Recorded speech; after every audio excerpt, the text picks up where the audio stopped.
Students, आप सब कैसे हैं। डुप्लीकेशन का जो सेकेंड पार्ट है, जिसको मैंने बताया था कि काफ़ी इम्पोर्टेंट हिस्सा है और थोड़ा सा जटिल तो नहीं कहेंगे, आसान हो जाएगा आपको। आज इसको देखने और जानने के बाद आपको बिल्कुल आसान हो जाएगा, मेरी गारंटी है। तो वह हिस्सा बताने के लिए आज हम आए हैं। तो देखिए, डुप्लीकेशन में एक्चुअल घटना जो होती है उसके बारे में सबसे पहले 1963 में जॉन केयर्न्स ने बताया था और उन्होंने इसके लिए एस्चेरिचिया कोलाई को चुना था, जो कि एक जीवाणु है, प्रोकैरियोटिक है। प्रोकैरियोटिक में इसलिए थोड़ा आसानी होती है चीज़ों को समझने में, क्योंकि उसमें सिंगल डीएनए होता है, सिंगल डबल स्टैंडर्ड डीएनए होता है, जबकि यूकैरियोट्स में अर्थात हम लोगों में काफ़ी जटिल और बड़ा डीएनए होता है। तो सबसे पहले अध्ययन इसी पे किया गया था 1963 में जॉन केयर्न्स ने, और रेडियोएक्टिव ट्रेसर मेथड से उन्होंने इस बात की खोज की थी और बताया था। तो चलिए शुरू करते हैं। ये प्रक्रिया होती कैसे है, बहुत ही इंटरेस्टिंग है। पूरा वीडियो आप सब देखिएगा और उसके बाद इस बात को पूरी तरह आप समझ जाएंगे, इस बात की गारंटी है। चलिए होता क्या है कि जो प्रोकैरियोट्स होते हैं उनमें एक सिंगल सर्कुलर डीएनए होता है, जबकि जो यूकैरियोट्स होते हैं उनमें कुछ इस तरह का डीएनए होता है। तो जो प्रोकैरियोट्स होते हैं, जैसे कि ये प्रोकैरियोट्स है, इसमें एक फिक्स जगह पे ये शुरू होता है और यहाँ पे कुछ इस तरह की संरचना बनती है। ये जो खास जगह है, इसको जहाँ से शुरू होता है, इसको रेप्लिकेशन ओरिजिन कहते हैं। यहाँ पर इसको ओरी-सी नाम दिया गया है, ओरी-सी ये नाम दिया गया है।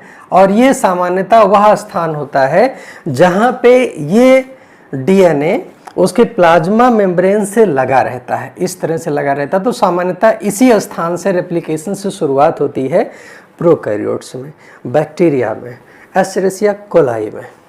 लेकिन यूकैरियोट्स में चूंकि डीएनए काफ़ी लंबा होता है, उसकी सुपर कॉइलिंग होती है और एक साथ पूरे डीएनए का रेप्लिकेशन नहीं हो सकता जैसा कि इसमें होता है, इसमें नहीं होता।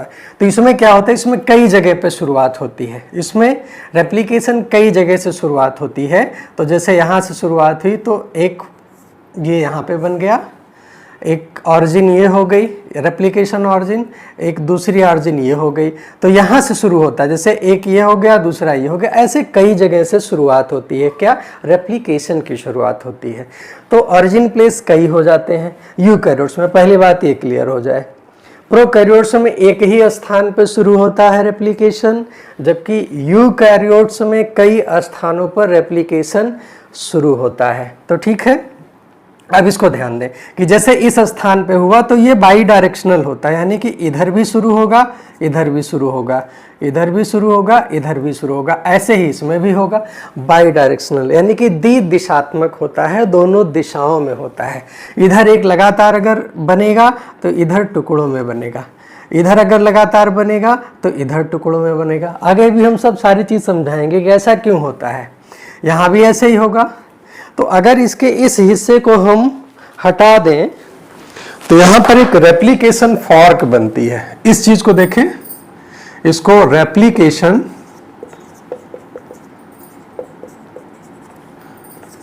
फॉर्क बनती है। ये चीज, ये देख रहे हैं ना, ये चीज अगर ऐसे इसको आधा हटा दें तो इसको रेप्लिकेशन फॉर्क कहते हैं। अब देखिए, एक एक चीज को समझते हैं कि इसमें होता क्या है।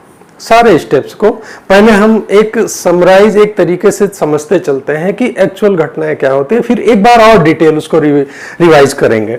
तो देखिए, टोपो आइसोमरेज, ये सारी प्रोटीन्स हैं जो रेप्लिकेशन में काम आती हैं। और वे प्रोटीन्स काम क्या करती हैं, ध्यान रहे कि इसमें कई एंजाइम्स भी हैं। तो मोस्टली सारे एंजाइम्स, कुछ को छोड़ के सारे एंजाइम्स प्रोटीन होते हैं। यहाँ पे ये कंफर्म कर लो। और उसकी पहचान क्या रहती है, जिनके लास्ट में एस हो, जैसे यहाँ एस है, ठीक है, यहाँ पर एस है। आप सब इसको नोट कर लें अच्छी तरह से, उसके बाद मैं आगे बढ़ता हूँ। इसको आप सब नोट कर लें, फिर मैं आगे बढ़ता हूं।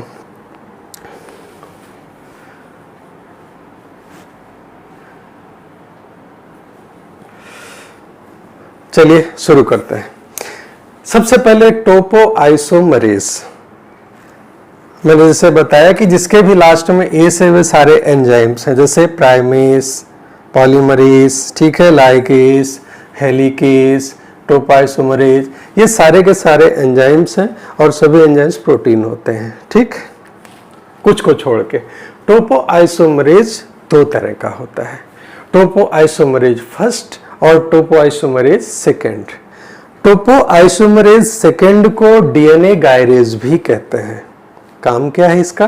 काम है decoiling and recoiling of super coils, ठीक है, ये इसका काम है, decoiling and recoiling of super coils. इसका मतलब समझिए, टोपो आइसोमरेज फर्स्ट अगर एक जगह से कट लगाता है, किसी भी एक जगह से, तो वो एक जगह से कट लगाएगा तो कौन होगा? वो टोपो आइसोमरेज फर्स्ट होगा।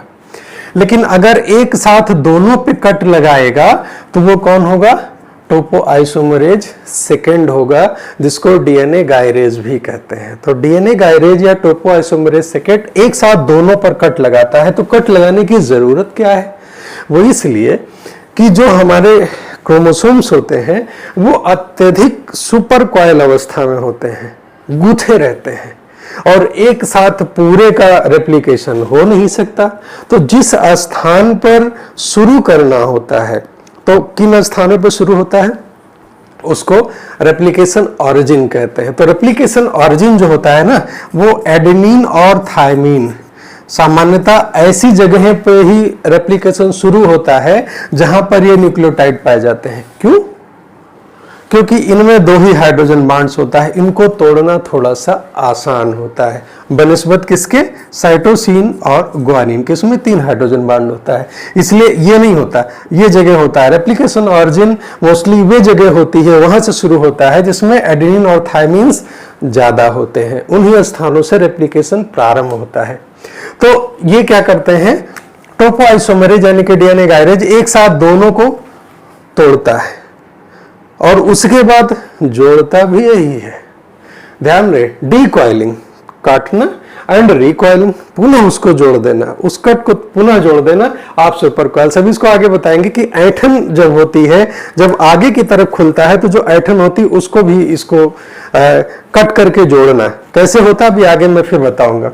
डीएनए हेलिकेज, डीएनए हेलिकेज का काम होता है डीएनए अनवाइंडिंग और melting by breaking off hydrogen bond. DNA को आगे खोलना, डीएनए की पूरी स्ट्रैंड को आगे खोलने का काम तभी संभव है जब उनके बीच के हाइड्रोजन बॉन्ड्स को तोड़ा जाए, इसको तोड़ा जाए, तभी तो ये अलग होगा, तभी तो दोनों सूत्र अलग होंगे। तो यह काम कौन करता है? DNA helicase. किसको तोड़ता है? हाइड्रोजन बॉन्ड को तोड़ता है। आपको याद करने के लिए आसानी रहेगी, H for helicase, H for hydrogen. तो ये हाइड्रोजन बॉन्ड को तोड़ता है कौन? हेलिकेज। दोनों याद रहेगा ना, H for helicase, H for hydrogen. और हाइड्रोजन बॉन्ड होता कहां है? एडेनिन थायमिन और साइटोसिन ग्वानिन के बीच में होता है। तो इसको तोड़ने का काम कौन करता है? DNA helicase. अब सूत्र को अलग किया जा रहा है, डीएनए के सूत्र को अलग किया जा रहा है। इसके बाद क्या होता है? इसके बाद सूत्र अलग करने के बाद उनके दोबारा हाइड्रोजन बॉन्ड के जुड़ने के चांस हैं। इधर डीएनए हेलिकेज अलग कर रहा है, उधर वापस जुड़ते जा रहे हैं, तब तो फिर सारा काम गड़बड़ हो जाएगा। फिर तो कैसे होगा? रेप्लिकेशन हो नहीं पाएगा। तब फिर क्या होता है? इसको रोकने के लिए एज लाइक क्लिप्स, जैसे आप कपड़ों में देखते हैं ना, लगाते हैं सुखाने के लिए क्लिप्स लगाते हैं, वही क्लिप्स जैसा काम करती हैं ये SSB, single stranded DNA binding proteins. ये क्या होती है कि उन जगहों पे ये जाके लग जाती हैं जिससे दोबारा हाइड्रोजन बॉन्ड जुड़ नहीं पाता, ठीक है। तो binding with single stranded DNA, उस सिंगल स्ट्रैंडेड जो अलग हुआ है उसके साथ बंध जाती है और एंड चेक और रोकती है क्या? Rebinding of hydrogen bond, hydrogen bond को दोबारा जुड़ने से रोकती हैं। तो ये एसएसबी का काम है कि ये दोबारा उस हाइड्रोजन बॉन्ड्स को जुड़ने से रोकती हैं। नहीं तो इधर ये काट रहा है, इधर ये जुड़ रहा है, तो फिर आगे काम कैसे होगा? इसलिए यह व्यवस्था है, एसएसबी उसको जोड़ती हैं। देन अब अलग हो गया, जुड़ने से मनाही हो गई।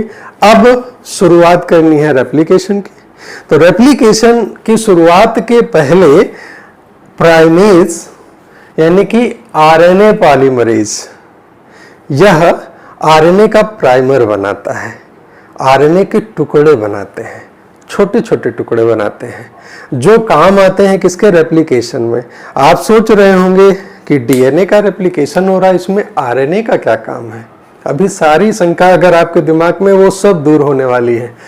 तो सिंथेसिस ऑफ आरएनए, ये आरएनए का निर्माण करता है फॉर स्टार्ट रेप्लिकेशन, रेप्लिकेशन को शुरू करने के लिए। ध्यान रहे कि डीएनए के रेप्लिकेशन की शुरुआत आरएनए से होती है। ध्यान रखिएगा कि डीएनए स्वतंत्र रूप से डीएनए नहीं बनता, उसकी जब बनने की शुरुआत होती है तो शुरुआत आरएनए प्राइमर से होती है, आरएनए से होती है। और उस आरएनए को बनाता कौन है? बनाता है प्राइमेज, या चूंकि आरएनए को बनाता है, या इसलिए उसका दूसरा नाम आरएनए पॉलीमरेज भी है। चलिए, असली काम जो होता है वो डीएनए पॉलीमरेज का है। क्योंकि अब डीएनए का बनना, अब आरएनए तो बन गया, बट आरएनए तो बनाना नहीं है, डीएनए बनाना है। तो डीएनए जब आगे बनेगा तो इस डीएनए को बनाने का जो सबसे मेन काम है वो डीएनए पॉलीमरेज करता है। यह डीएनए पॉलीमरेज प्रोकैरियोट्स में और यूकैरियोट्स में अलग अलग होता है। प्रोकैरियोट्स में यह 3 प्रकार का होता है। Polymerase first, DNA polymerase first, DNA polymerase second, DNA polymerase third. क्योंकि यह खोज सबसे पहले यूकैरियोट्स में ई कोलाई पे हुई, इसलिए ये आज का जो पूरा डिटेल है वो उसी पर आधारित है, उसी को लेके हमको आपको बताना है और आपको समझ में आ जाएगा कि पूरा प्रोसेस होता कैसे है। तो प्रोकैरियोट्स में जो डीएनए पॉलीमरेज फर्स्ट है, इसको कॉर्नबर्ग एंजाइम भी कहते हैं। एक एक बात को बड़ा ध्यान से आप सुनना, क्योंकि एक एक चीज पे क्वेश्चन आता है। जैसे कॉर्नबर्ग एंजाइम का दूसरा नाम क्या है? तो डीएनए पॉलीमरेज फर्स्ट, क्योंकि कॉर्नबर्ग साहब ने ही इसकी खोज की थी, इसलिए उन्हीं के नाम से ये कॉर्नबर्ग एंजाइम कहिए, चाहे कहिए उसको डीएनए पॉलीमरेज फर्स्ट। दूसरा है डीएनए पॉलीमरेज सेकेंड। ये जो दोनों के दोनों हैं, ये रिपेयरिंग का काम करते हैं।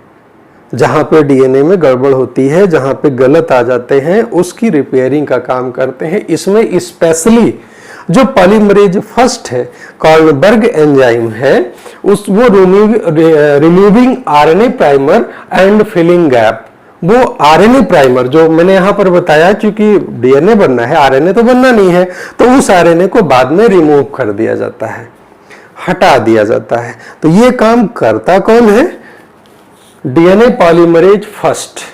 ये करता है रिमूविंग आरएनए प्राइमर, इसको अलग करता है, एंड फिलिंग गैप, और उस जगह को, उसको हटाने के बाद जो जगह खाली होती है उसको ये भर देता है। रेप्लिकेशन का असली काम यानी कि डीएनए का पॉलीमराइजेशन कौन करता है? तो उसका जवाब है डीएनए पॉलीमरेज थर्ड। याद रखिएगा कि डीएनए पॉलीमराइजेशन का जो असली काम है वह कौन करता है? सबसे इंपॉर्टेंट एंजाइम कौन सा है? तो वो है DNA polymerase third. Actual DNA replication का काम करता है। तो ये हो गया प्रोकैरियोटिक के बारे में। और यूकैरियोट्स में यानी कि हम लोगों में, प्लांट्स में 5 प्रकार के ये डीएनए पॉलीमरेज होते हैं, अल्फा, बीटा, गामा, डेल्टा और एप्सिलॉन। ये 5 प्रकार के होते हैं। तो उनकी चर्चा आज नहीं करनी है। आज हम लोग ये प्रोकैरियोट्स में कैसे होता है इस पर फोकस करना है। Then at last DNA ligase.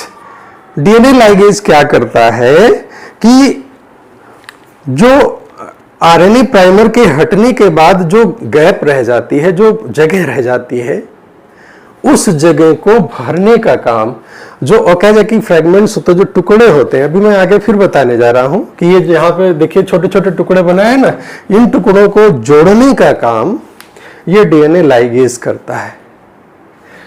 Okazaki fragments join together, Okazaki fragments को जोड़ता है। और आपको यह जान के खुशी होगी कि डीएनए लाइगेज की खोज डॉक्टर हरगोविंद खुराना साहब ने की थी, जो कि एक भारतीय वैज्ञानिक थे। ठीक, एक बात और मैं बता दूं कि डीएनए पॉलीमरेज की कुछ खास बातें हैं। ये सबसे खास एंजाइम है, तो इसकी विशेषताएं भी कुछ हैं। पहली विशेषता यह है कि यह डीएनए का पॉलीमराइजेशन स्वयं शुरू नहीं कर सकता। ये पहली बात है, यही कारण है ये स्वयं शुरू नहीं कर सकता। कहने का मतलब इसके लिए चाहिए क्या? इसके लिए किसी भी ऐसे पहले से उपस्थित डीएनए या आरएनए, इसका ये एंड, जैसे ये 5 एंड हो गया तो ये 3 एंड के हाइड्रोक्सिल पर ही ये जोड़ता जाएगा। ध्यान रहे, बड़ी खास बात बता रहे हैं, बड़ी बारीक बात बता रहे हैं, इसलिए विशेष ध्यान दीजिएगा कि जो डीएनए पॉलीमरेज थर्ड एंजाइम होता है, जो डीएनए का पॉलीमराइजेशन करता है, इसकी एक दो बड़ी प्रॉब्लम्स है। जिसमें पहली बड़ी प्रॉब्लम है कि यह स्वयं से पॉलीमराइजेशन नहीं कर सकता। यह पहले से उपस्थित चाहे डीएनए चाहे आरएनए के 3 एंड पर, यह ध्यान रहे कि 3 एंड के हाइड्रोक्सिल से ही फास्फोडाइस्टर बॉन्ड के द्वारा नए डीऑक्सीराइबोन्यूक्लियोसाइड्स को जोड़ते हुए इसका पॉलीमराइजेशन कर सकता है, श्रृंखला को आगे बढ़ा सकता है। इसके लिए शर्त है कि 3 एंड चाहिए, जिसका हाइड्रोक्सिल समूह पे ही ये आगे जोड़ता जाएगा। तो प्रश्न उठता है कि भाई इसमें तो डीएनए भी हो सकता है, आरएनए क्यों? तो अगर डीएनए यहां पहले से होता, स्वतंत्र रूप से डीएनए का कर ही नहीं सकता, ये स्वतंत्र रूप से डीएनए पर बना ही नहीं सकता। इसके लिए क्यों? क्योंकि डीएनए पे बनता ही नहीं, तो इसके लिए पहले क्या उपलब्ध होता है? आरएनए बनता है। क्योंकि अगर डीएनए पे बनता तो क्या जरूरत थी, डीएनए पे बन ही नहीं सकता, ऑलरेडी ये मिलेगा ही नहीं, इसलिए आरएनए मिलता है। तो आरएनए का जो 3 एंड होता है, इसी पर डीएनए आगे बनता जाता है, इसी पर डीएनए आगे बनता जाता है और श्रृंखला आगे बढ़ती जाती है। ध्यान दीजिएगा, इसीलिए आरएनए की आवश्यकता होती है, क्योंकि स्वतंत्र रूप से डीएनए बन ही नहीं सकता। इसलिए आरएनए का छोटा सा टुकड़ा होता है, इसी पर डीएनए की श्रृंखला आगे बढ़ती है, बाद में इस आरएनए को निकाल दिया जाता है। ठीक, पहली बात। दूसरी बात, इसके साथ दूसरा ड्रॉबैक कह सकते हैं क्या है कि ये बिना रीड किए, बिना डीएनए को पढ़े नया डीएनए बना ही नहीं सकता।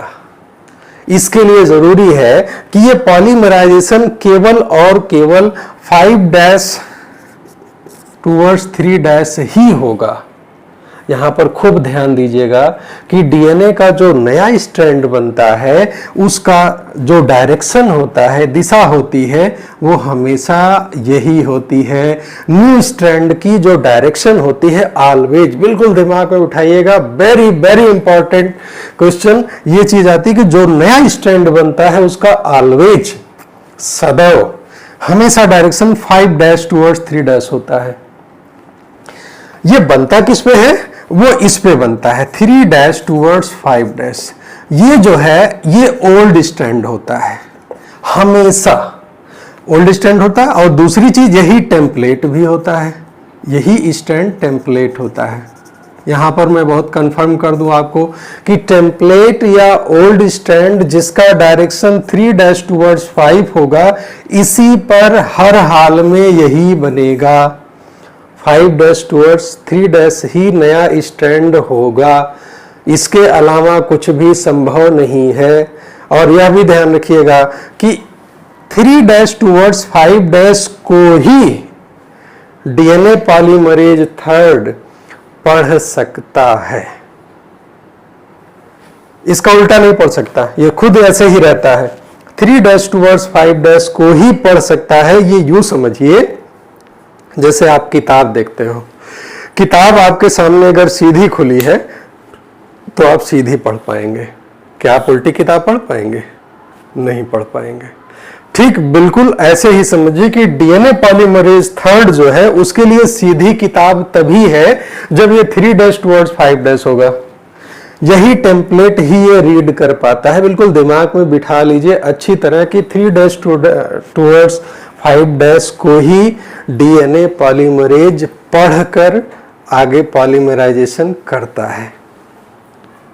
हाँ, एक बात और, ये इसका उल्टा कब करता है? इसका उल्टा पॉलीमराइजेशन तो इसी क्रम में करेगा, लेकिन इसका उल्टा भी आता है। वो करता है तब जब प्रूफ रीडिंग करता है। प्रूफ रीडिंग का मतलब रिपेयरिंग जब करता है, तो जब स्टैंड बन जाता है तो उसके बाद वापस उसी रास्ते से फिर आता है, तो उसका डायरेक्शन उस समय पे 3'5' होता है। कब होता है? जब ये प्रूफ रीडिंग करता है। ये बहुत ही माइनर चीजें हैं, बहुत ही सूक्ष्म चीजें हैं जो कंपटीशन में आपको घुमा देती है, लेकिन आप घूमिएगा नहीं, क्योंकि ये वीडियो आप देख रहे हैं। अब आप इसके बाद आप घूमेंगे तो फिर गलत बात है। ये तब होता है, यही डीएनए पॉलीमरेज थर्ड 3' टुवर्ड्स 5' भी रन करता है, वापस आता है उसी स्ट्रैंड पे। कब? जब प्रूफ रीडिंग करता। प्रूफ रीडिंग का मतलब ये हुआ कि उसमें जो भी गड़बड़ियां होंगी उसको ठीक करता है, रिपेयर करता है, इसी प्रोसेस में रिपेयर करता है, और तब उसका जो डायरेक्शन होता है वो 3' टुवर्ड्स 5' होता है, तब उसी पर ये वापस आता है। तो ये बड़ी इंपॉर्टेंट बातें हैं। साथ ही साथ डीएनए के पॉलीमराइजेशन में वह कौन सी चीज है जो सबस्ट्रेट के रूप में काम करती है, जिससे ये पॉलीमराइजेशन होता है, तो उसका नाम है, बहुत इंपॉर्टेंट चीज है यह भी, deoxy ribonucleoside triphosphate. Dear students, be careful, इस नाम को अच्छी तरह याद रखिएगा। इसका डुअल नेचर है, दो तरह का व्यवहार इसका है। पहला व्यवहार है ये सबस्ट्रेट के रूप में,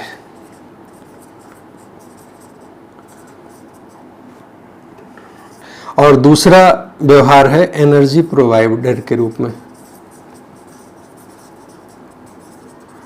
लाइक एटीपी। जैसे एटीपी एनर्जी प्रोवाइड करती है, देती है, उसी तरह ये एनर्जी प्रोवाइड करता है। और यहाँ पर जो खास ध्यान देने वाली बात है वो ये कि डीऑक्सी राइबोन्यूक्लियोसाइड है, टाइड नहीं है। डीऑक्सी राइबोन्यूक्लियोसाइड है, और ट्राइफॉस्फेट, इसीलिए साइड क्यों है? टाइड हो जाएगा तो ये कंप्लीट एक हो जाए, फास्फेट जुड़े होते हैं, तो इसमें डीफॉस्फोराइलेशन होता है, और तब इससे एनर्जी जो रिलीज होती है वह ऊर्जा इसी में काम आती है। ध्यान रहे कि डुप्लीकेशन या रेप्लिकेशन बहुत ही एनर्जी लेता है, इस काम में काफी ऊर्जा खर्च होती है, और इस ऊर्जा को कौन प्रोवाइड कराता है, कौन अवेलेबल कराता है? तो deoxy ribonucleoside triphosphate, dual nature है, सबस्ट्रेट का काम करता है, यानी कि इसका इस्तेमाल होता है पूरा का पूरा। और जब इसका, पहले बच्चों मुझे लगता है कि एक आइडिया तो लगा होगा, लेकिन मुझे लगता है थोड़ा कम अगर समझ में आया हो तो एक प्रॉपर डायग्राम बना के मैं आपको और अच्छे से इस बात को समझा दूं कि कहाँ कहाँ कौन कौन सी प्रक्रियाएं होती हैं। तो चलिए एक डायग्राम के साथ हम लोग इसको और अच्छे से समझते हैं।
चलिए इसको डिटेल में समझते हैं एक बार फिर। ये पूरा डीएनए का है। डीएनए के इस स्ट्रैंड में यहां पर ये पहला ओल्ड स्ट्रैंड है, और अगर हमने यहां पर 3 लिख दिया तो बाकी के सारे इसी के हिसाब से डिसाइडेड हो गए।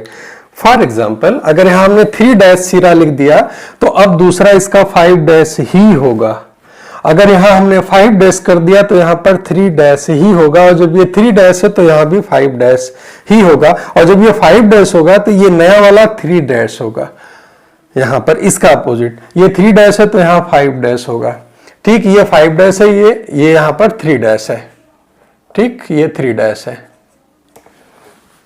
अब शुरुआत करते हैं यहां से कि जब यह डीएनए का स्ट्रैंड खुलना शुरू होता है तो सबसे पहले क्या होता है कि टोपो आइसोमरेज सेकेंड, यानी कि जिसको डीएनए गायरेज कहते हैं, यह एक साथ दोनों में कटाव उत्पन्न करता है यहां पर। और जैसे ही ये जगह बनती है उसी जगह पर डीएनए हेलिकेज आ जाता है। हेलिकेज, डीएनए हेलिकेज ये यहां पर आकर जुड़ जाता है। और डीएनए हेलिकेज, जैसा कि मैंने अभी पहले बताया, कि हाइड्रोजन बॉन्ड्स को तोड़ता है।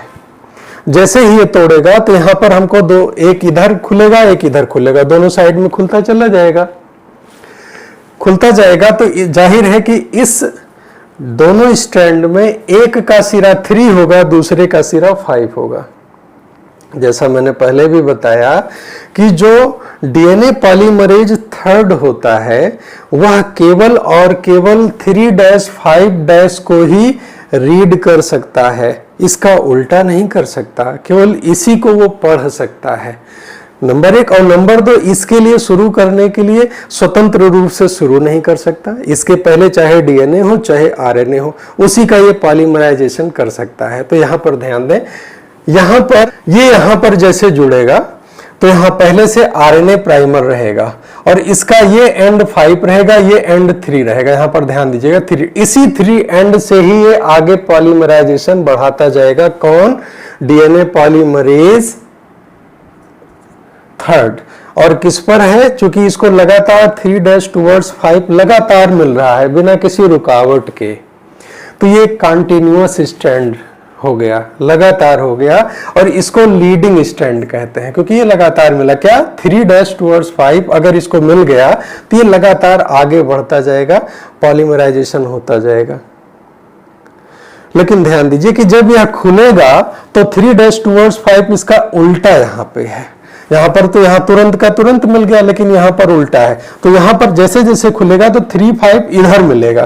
जैसे यहां ध्यान दीजिए इस टुकड़े पर, तो इसका 3 ये होगा, इसका 5 इधर हो जाएगा, इसका 3 ये होगा, इसका 5 इधर हो जाएगा। उल्टा मिल रहा है ना, इसका 3 ये हो गया, 5 इधर हो गया। कारण जैसे जैसे खुलता जाएगा तो इधर तो सीधे मिल गया। मैं इसी हाथ को मान के चले, ये 3 है ये 5 है, ये तो पूरा मिलता गया। लेकिन इस हाथ को ध्यान दे कि ये 3 और ये 5 है, ये तो उल्टा हो रहा है ना, और खुल ऐसे रहा है। तो क्या होता है कि, और इसके साथ प्रॉब्लम ये है डीएनए पॉलीमरेज थर्ड के साथ कि 3-5 को ही रीड कर सकता है, इसके उल्टे कर ही नहीं सकता, तो टुकड़ों में करता है। इधर इस वाले सिरे में जिसका सिरा 3 टूवर्ड्स 5 है, इसके टुकड़ों में करता है ये, यानी कि इसमें पॉलीमराइजेशन टुकड़ों में होता है। इन टुकड़ों को लैगिंग स्ट्रैंड कहते हैं, और इसकी खोज चूंकि रिजी ओकाजाकी ने किया था तो इसलिए उन्हीं के नाम पर इसी को ओकाजाकी फ्रैगमेंट भी कहते हैं। ये सारे जो टुकड़े हैं ओकाजाकी फ्रैगमेंट इसी पर मिलता है। यहां इस बात का भी ध्यान रखिएगा कि जो 3 टूवर्ड्स 5 है अपोजिट वाला इसी पर मिलेगा, ओकाजाकी फ्रैगमेंट, या इसी को लैगिंग स्ट्रैंड भी कहते हैं। इसी को डिसकंटिन्यूअस स्ट्रैंड भी कहा जाता है क्योंकि लगातार नहीं मिलता। उसका कारण आपको समझ में आ ही गया होगा कि 3 टूवर्ड्स 5 ये लगातार मिल रहा है, इसलिए लीडिंग स्ट्रैंड बना, लगातार बना। लेकिन यहाँ उल्टा पड़ रहा है, यहाँ देखिए 3 है, यहाँ 5 है, ये उल्टा हो रहा है। इसलिए जैसे जैसे खुलता जाएगा तो उल्टी दिशा में, आप देखिए एरो का निशान इधर है, इधर है, इधर है, तो इधर की तरफ बनेगा। और बनेगा कैसे? तो डीएनए हेलिकेज ने हाइड्रोजन को तोड़ा और इसी के साथ तुरंत लग जाता है प्राइमेज, यानी कि आरएनए पॉलीमरेज, ये वाला एंजाइम। ये आरएनए प्राइमर का निर्माण करता है। एक छोटा सा न्यूक्लियोटाइड का टुकड़ा यहां पर लगता है, क्योंकि डीएनए पॉलीमरेज थर्ड बिना इसके पॉलीमराइजेशन कर नहीं सकता। तो यहां पे ये बना और यहां से तुरंत ये देखिए यहां पर भी जुड़ गया, DNA polymerase third on Okazaki fragment यहां पर लग गया और आगे पॉलीमराइजेशन इस दिशा में होने लगा। देखें ये दिशा है, इसकी ये दिशा है और दोनों बाई डायरेक्शनल, जैसे मैंने पहले बताया कि द्विदिशात्मक होता है, दो दिशाओं में होता है। हालांकि ये बनेगा पूरा का पूरा इधर ही, जो रेप्लिकेशन का डायरेक्शन है वो ये है, लेकिन इसके बनने का जो है जैसे इधर अलग होता जाएगा, बनने की एक की दिशा ये रहती है, एक की दिशा ये रहती है। तो ओकाज़की फ्रैगमेंट इस तरह टुकड़ों में प्राप्त हुआ। प्राइमेज आरएनए प्राइमर यहाँ पे जुड़ा, आरएनए प्राइमर को बनाया और इस आरएनए प्राइमर से ये डीएनए पॉलीमरेज थर्ड जुड़ जाता है यहाँ लीडिंग स्ट्रैंड पे और यहाँ पर ओकाज़की फ्रैगमेंट पे, और फिर आगे पॉलीमराइजेशन क्रिया शुरू हो जाती है। फिर क्या होता है, यहाँ तो कोई प्रॉब्लम नहीं है, यहाँ पूरा का पूरा स्ट्रैंड बन गया, लेकिन यहाँ कई तरह की बातें आती हैं। ये टुकड़ों में जो बने हुए डीएनए के टुकड़े हैं जिनको हम ओकाज़की फ्रैगमेंट कहते हैं, बाद में इनको जोड़ा जाता है। तो जोड़ने का काम कौन करता है? जोड़ने का काम डीएनए पॉलीमरेज फर्स्ट करता है। DNA polymerase removing RNA primers, जो ये आरएनए बीच बीच में है, इसका डीएनए में क्या काम है, इसलिए इसको निकाल देते हैं। Removing RNA primers and filling gap, और जो ये गैप बीच बीच में रहता है इसको भर देता है। ये काम हो गया। और सबसे लास्ट में जब ये पूरा स्टैंड तैयार हो गया, इसके बाद भी जो उसमें कसर रह जाती है, जो कमियां रह जाती है, जिसको कह लीजिए कि फाइनल टच देके सारा सीलिंग करने का काम है, पूरे स्टैंड को सील करने का काम है, वो काम डीएनए लाइगेज करता है। लाइगेज का अर्थ ही होता है जोड़ना, लिगेर से बना है लाइगेज। तो ये डीएनए लाइगेज जो है, जितने भी जो भी गैप्स वगैरह होते हैं, जितनी भी सीलिंग्स होती है, उस काम को करने के लिए फाइनल टचअप कह लें कि ये डीएनए लाइगेज करता है। इस सब को करने के बाद फिर भी जो कमी रह जाती, देखिए डीएनए की रेप्लिकेशन में अगर कोई भी एरर रह गई तो वह म्यूटेशन का कारण बनेगा। इसलिए डीएनए अपने रेप्लिकेशन में कोई रिस्क नहीं लेता अपनी तरफ से। आप ध्यान दें कि ये कितना फास्ट होता है। प्रोकैरियोट्स में 2000 बेस पेयर्स पर सेकेंड, ये प्रोकैरियोट्स में होता है, बैक्टीरिया में, लेकिन हम लोगों में 100 होता है, क्योंकि इतना कॉम्प्लिकेटेड है। आप खुद देख लें, इतना बेस पेयर पर सेकेंड होता है ये यूकैरियोट्स में। तो प्रोकैरियोट की स्पीड ज्यादा तेज होती है बनिस्बत यूकैरियोट्स के। कारण आपकी खुद समझ में आ रहा होगा कि ऐसा क्यों होता है, कि ये प्रोकैरियोट्स का मामला है, दिखाया जा रहा है, तो इसमें ऐसा होता है। ठीक है, तो ये लास्ट में, हाँ, प्रूफ रीडिंग, डीएनए सब कुछ होने के बाद प्रूफ रीडिंग करता है। प्रूफ रीडिंग में वो कोई भी अवांछित न्यूक्लियोटाइड को जो आ गया है उसको रिमूव करेगा, या जो रह गया है उसको ऐड करेगा। ये काम भी क्वेश्चन पर ध्यान रखिएगा, ये पूछा जाता है कि प्रूफ रीडिंग करता कौन है, तो यह काम भी डीएनए पॉलीमरेज थर्ड ही करता है। और इस काम को करने के लिए उसका जो डायरेक्शन होता है 3' टूवर्ड्स 5' होता है। अभी जैसा मैंने पहले बताया, फिर मैं बता रहा हूं कि ये प्रूफ रीडिंग का काम भी यही डीएनए पॉलीमरेज थर्ड ही करता है। और जब इस काम को कर लेता है तो एक डीएनए से 2 डीएनए तैयार हो जाता है। उन दोनों डीएनए में एक स्ट्रैंड हमेशा पुराना होता है, जो पुराना होता है वही टेम्पलेट होता है, उसी पर नया बनता है, पुराने पर ही नया बनता है। ठीक है, और जो पुराना वाला होता है उसका डायरेक्शन ऑलवेज 3' टूवर्ड्स 5 होता है, 3' टूवर्ड्स 5 होता है। ये पुराने वाले का हमेशा डायरेक्शन होता है, और जो नया होता है उसका हमेशा 5 to 3 होता है, 5 to 3 होता है। इस बात का आप सब ध्यान रखिएगा। प्यारे बच्चों, हमें उम्मीद है कि आपको रेप्लिकेशन या डुप्लीकेशन के बारे में आपका पूरा कॉन्सेप्ट, सारे डाउट अच्छी तरह से क्लियर हो गए होंगे। वीडियो आपको पसंद आया होगा, हमें उम्मीद है।